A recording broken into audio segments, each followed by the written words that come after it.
Di sini saya akan menjelaskan percobaan satu heart rate indicator.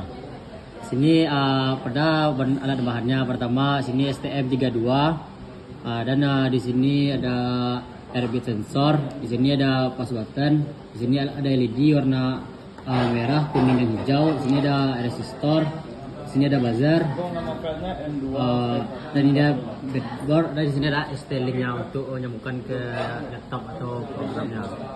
Baiklah, ini diawali dengan mulai lalu melakukan inisialisasi sistem pada rangkaian di mana ketika sensor heartbeat ini mendeteksi, maka terdapat 3 kondisi, di mana itu ketika BPM-nya antara 30 sampai 60, maka LED kuning akan menyala. Lalu ketika dia BPM-nya itu 60 sampai 80, maka LED hijau dan buzzernya akan mati. Sedangkan ketika BPM-nya lebih dari 60 dan kecil dari 30, maka LED merahnya dan buzzernya akan menyala. Dan ketika heartbeat ini tidak mendeteksi sesuatu, maka pause button ini akan hidup, yang menandakan bahwa LED dan buzzer itu akan mati. Lalu selesai. Baiklah, saya akan menjelaskan codingan yang dipakai pada percobaan satu, yaitu heartbeat sensor. Nah, di sini untuk codingan itu sendiri, pertama ada library dari STM-nya biar fungsi-fungsi yang ada di dalam program dapat berjalan. Lalu di sini juga ada penginisiasian variabel. Di sini ada variabel ADC value, filter value, bit detected, BPM, last bit time, interval, sama buzzer off. Lalu di sini juga ada pendeklarasian fungsi filternya. Jadi di sini nanti digunakan filter biar nilai yang diambil dari nilai ADC itu tidak random. Lalu di sini juga ada untuk LED-nya. Di sini untuk LED hijau dia tuh diletakkan pada pin 0.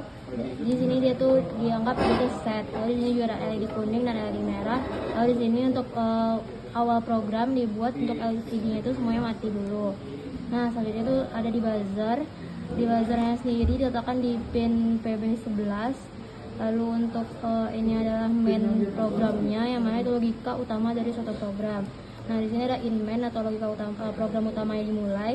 Ada hal ini, yaitu untuk mendeklarasikan fungsi hal, yaitu untuk sistem itu dapat berjalan. Lalu ada sistem clock yang dimana digunakan untuk mengatur kecepatan CPU dalam membaca suatu program.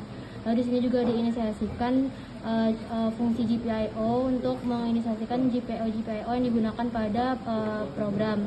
Lalu di sini juga ada pin ADC yang diinisiasikan, yang mana di sini untuk output dari heartbeat sensornya nanti. Lalu di sini untuk pembacaan ADC, di sini ada hal ADC start, yang mana di sini menghidupkan fungsi pembacaan ADC.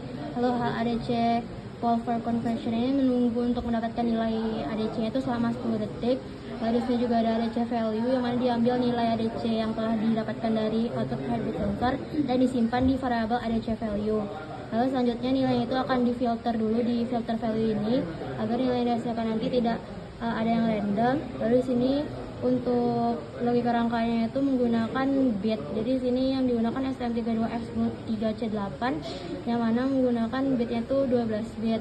Nah, di sini akan dihitung untuk intervalnya itu untuk waktu sekarang dikurang last bit time, dan untuk BPM-nya itu 60.000 per interval yang terhitung pada output heartbeat sensornya tadi.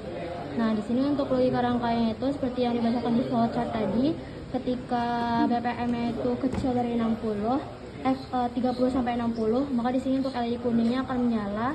Lalu untuk ketika dia BPM-nya 60 sampai 80, LED hijaunya akan menyala dan buzzernya akan mati. Lalu untuk ketika BPM-nya itu lebih dari 80 dan kecil dari 30, maka LED merahnya akan menyala dan buzzernya juga akan menyala.